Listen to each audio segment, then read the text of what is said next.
Okay, so I am Christy Kaufman, and this is my Multicultural Project. I chose to do middle school aged students. This is mostly because I work in a middle school right now. I'm familiar with middle school aged kids probably the most, and I really enjoy working with this age group. I also chose immigrant Latino or Latina students who are in middle school. I think this is probably based on where I want to work, which is in the town that I live in now, and probably most of the locations around Texas. I feel like this is probably going to be the biggest group of students that I would come across and that I would have the opportunity to work with. So that is why I decided to talk about the Latino students. So a little bit about their socio-political history. Originally, many Mexican Americans, and I know Hispanic and Latino, they can come from all different places, but if we're talking about Mexican immigrants, Mexican Americans, they were actually forced into being part of the U.S. when the United States won their land from Mexico. So they may not have chose originally to be Americans. They were Mexicans living in Mexico. And then when the U.S. won Mexico, the people that lived in that area that was won by the U.S. Became part of the United States. They were given land and stuff like that. Now, the U.S. wasn't always legit about letting them keep their land. I think they gave them land to begin with, and then often they would take it away from them, for various reasons. But that's kind of just a little bit of where they started. I think many Latino immigrants may feel like they are treated as if they're unwelcome in this country. And I think a lot of that comes from the news. It's in every presidential election. What are we going to do with the immigrants? And there always seem to be talking about the Mexican immigrants or the Latin American immigrants. They're always kind of acting like they're not wanted here, which I don't think that's the case for most people. I think most people who are against immigration most people who are against illegal immigration, they just want them to come over the right way and become legal citizens. So I don't feel like the majority of the people are saying they don't want them here. But if you just watch the news, or if you read the newspaper, listen to things that people are saying come election time, if you were a immigrant and an illegal immigrant, you would feel like, or I think you would feel like, and this is what from talking to them, they feel like they're not wanted here. They're not welcome, and basically that everybody just wants them to go back. So that's a big issue among them. they've been forced into immigration camps when they come over, if they get caught. They're put into these camps. Most of the time the kids are separated from their parents. The women from the men, they're just kind of all thrown in there together. Now, I've never been to a camp, one of these camps, so I don't really know what they're like, but you see on the news and things, they talk about it. And a lot of times that they will let the kids stay. They will enroll the kids in school, put the kids with foster families, while the parents are stuck in these camps waiting for deportation. So, and this has been going on for a long time. It's not a new thing where the kids are separated from their parents when they come across and get caught, So that's a big part of their history, because a lot of times you will see kids over here with relatives that are not their parents. Or you will see like a mom and a kid, but the dad is back in Mexico. Or one of the relatives wasn't allowed to come or sent back. So this goes into their history, because you will have a lot of this going on. A lot of kids in broken home situations, but not because their families aren't loving, mostly because half of them stayed back because they couldn't come across, they were sent back, or some situation like that. Deportation, I kind of already mentioned that they've always been, since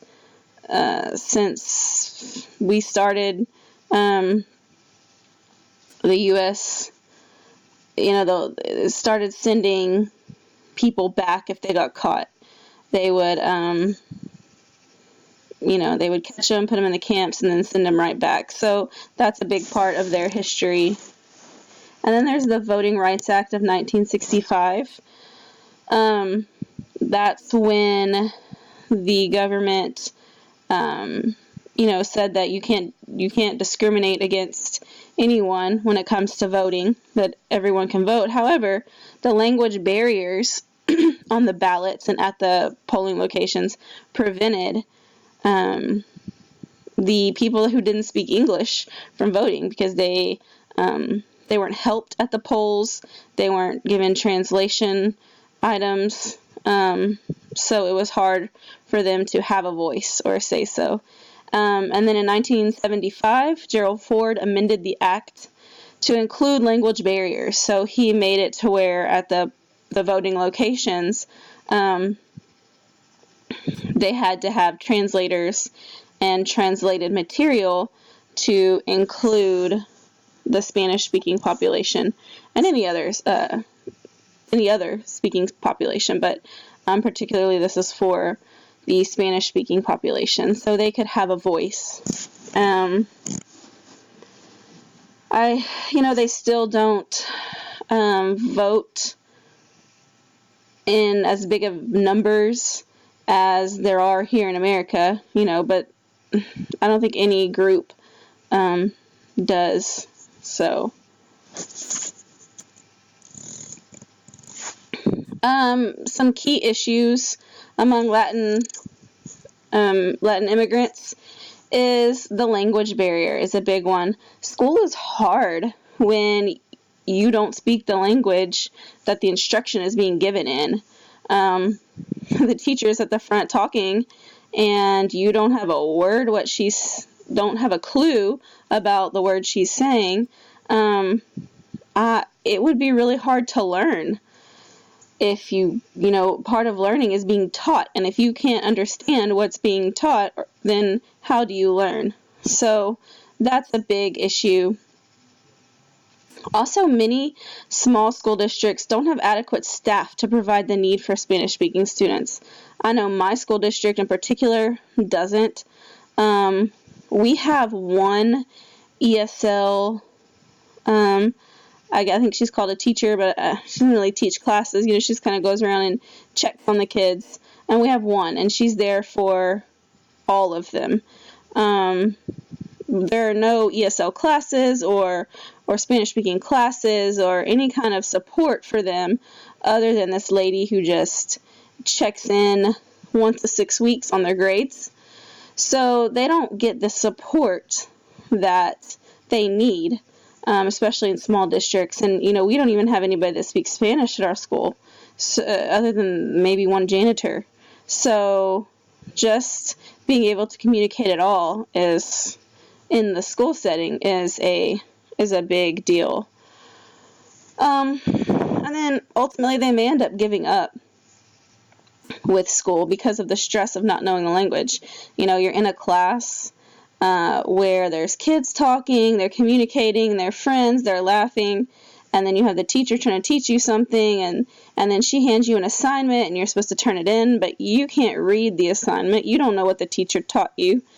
And I can imagine the stress that puts on these kids to, they want to do good, they want to fit in, but they can't understand what's going on in the classroom. So that's a big issue.